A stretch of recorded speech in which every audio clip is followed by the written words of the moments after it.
Welcome back to the channel. My name is Steven. I'm a pharmacist and I own 52 units of real estate. So I had a great question in the comments asking, did my wife, so to clarify, I have a fiance currently, but she will be a wife in March of 2025, right, when we get married in our wedding. But did my fiance slash girlfriend slash future wife, did she help me build my current wealth to where I am today? So actually, I built up my $6 million net worth, my 52 unit real estate portfolio, which is worth $5 million, my $1 million stock portfolio, all of myself, on a single income, as a pharmacist, right? And keep in mind, pharmacists, when I first started in 2013, I was probably making about 120K. Now I make over $200,000, right? And that scaled from 2013 all the way until 2024. So, one can argue that a pharmacist's income already is almost like dual income, right? But no, my fiance, she is a pharmacist as well, but I've never used her money to help me build wealth, right? So I've done this by myself with no help, right? I didn't have help from my parents. The only help my parents gave me is they taught me how to be frugal. They taught me how to save money, and they gave me free housing. It's very common in Asian American households to live at home, right? To save money on rent, which is typically your base expense. So I did live at home from when I was 24 to 27 while I was working as a pharmacist, and this helped me save up money to pay off my student debt faster, right? Because I didn't, instead of paying rent, I just took that money to pay towards my student loans. So that's the way my parents really helped me. My parents, they do not like real estate. They think it's stressful. Like, my dad would lose sleep over real estate. If he knew how much real estate that I owned, he would lose sleep. So I don't tell him right now, right? Believe it or not, unless he watches my videos, and then in which case he will know I own real estate. If so, hi dad, right? Thanks for watching. Um, Anyways, it's really myself. I did my own income, so I'll show you a timeline of my story. And sorry if I repeat myself a lot. That's YouTube, right? Like, welcome to YouTube. You repeat yourself a lot. But in 2013, I basically graduated in pharmacy school. My first job, I made $120,000, and I had $250,000 of student debt. So I think I was taking home about like maybe $5,000 a month. And basically what I did was, oh my god, like, I need to pay off the student debt as soon as possible, because that's all I knew. My parents taught me how to save money, to live frugally, and to pay off debt, right? And debt was bad. So I wanted to pay off the student loans, which I felt was crippling. It's very intimidating, right? So what I did was I rented a room for like $500 a month, and that was like 1/10 of my take-home pay. And then I tried to build up like an emergency reserve. So for me, it was a couple thousand, because my lifestyle was very cheap. I just was a poor broke pharmacy school student for the longest time, or a poor broke student for the longest time. So what I did was I just saved up money, and after a few months, I basically saved up like maybe $6,000 to $10,000. And at that point, I said, okay, now I can start allocating more money towards my student loans. And keep in mind, my student loan interest rate was about 4%, because I refinanced it to get a cheaper, lower interest rate. The typical federal student loan interest rate was about 7 to 8% on average, so we can call it 7.5%. So I refinanced it to a private loan, and it was like 4%, right? So I made it cheaper so that I could pay it off faster, right? So what I did was I tried to, like, I would pay my rent, I would pay the minimum loan amount, and then I'd invest in my 401k or buy some stocks here and there, and then whatever was left, because I had an emergency reserve, I would dump towards my student loans.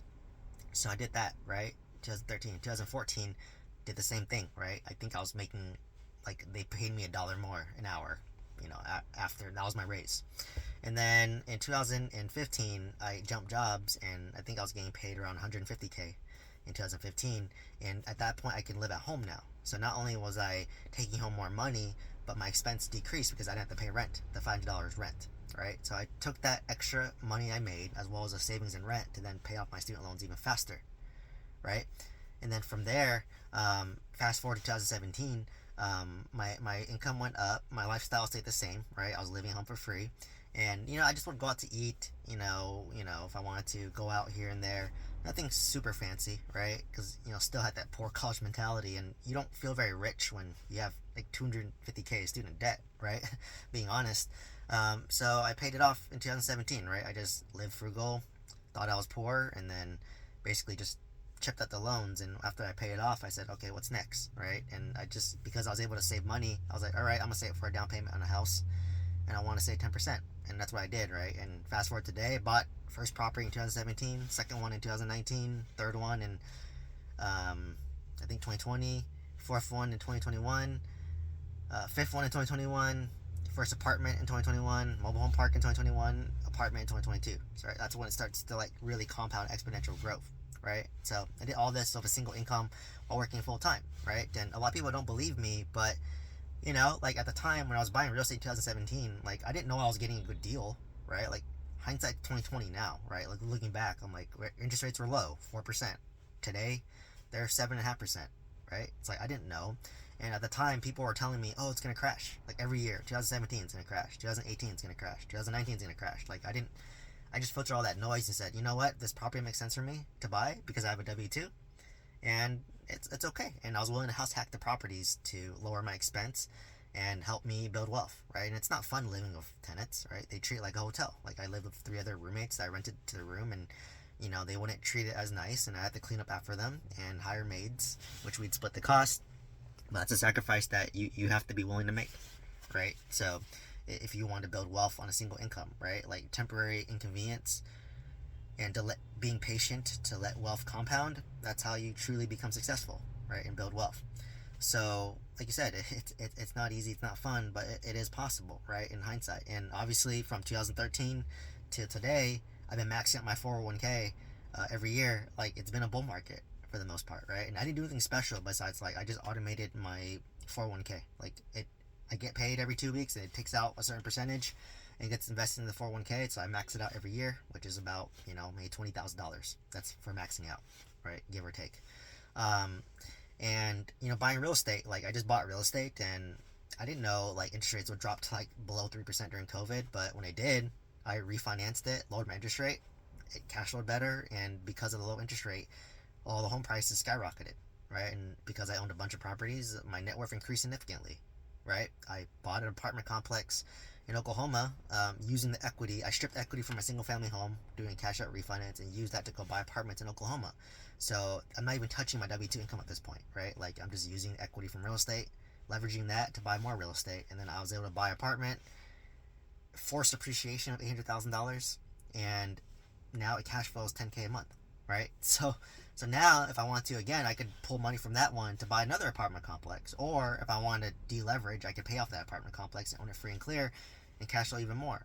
But because I have a great low interest rate of 4%, like it doesn't make sense to pay off, right? It makes more sense to pay off my primary residence, which has a 7.5% interest rate, or my 20 unit, which has a 7% interest rate, right? So I would pay off the mortgages with 7% interest rates. But this is where real estate gets even more powerful. Like right now, interest rates are high, but whenever they do lower to 4 or 5% again, if they ever get there, it may take till 2025 or 2026. I don't have a crystal ball, but whenever it lowers, my real estate's going to go up again in value, right? Because I can do a refinance, lower my interest rate, lower my monthly payment. By then, my cash flow will go up a little bit because if you raise rents incrementally over time, and when interest rates go down, unfortunately, people start overbidding for properties again. So now all my single family homes will go up, making housing a bigger barrier to enter. So that's the beauty about like buy and hold investing strategies, right? Like you just buy and hold and let it compound. So, and once again, I don't think it did anything special. The only thing that was special about me is I was disciplined, right? I was disciplined to increase my income. I was disciplined to not lifestyle inflate. I was disciplined to constantly invest. I was disciplined to constantly learn. I was disciplined to not get an ego, right? I was disciplined to improving myself. I was disciplined to learn from others who are ahead of me, right? Like I had a mentorship. That's why I'm a huge proponent of mentorships, is because you can expedite your own journey to wealth by learning from other people, right? If you can afford to, right? And want to, and have the means to do it, right? So, really, otherwise there's a lot of great free information on YouTube. Like I try to offer that, right? Like really free, transparent, cold hard truths of building wealth. And also it's just really a long-term game, right? So kind long-winded video, but really I did this on my own, right? No help from family besides them giving me a free place to live and giving me food. They feed me like once or twice a day, but I like to eat out too, right? Because to just Like, my parents never let me eat out when I grew up, so I was like, oh, I want to eat out now that I can afford to, and use my own money. So, that's how they helped me, and they just taught me to live a frugal lifestyle and to, um, be humble and be frugal.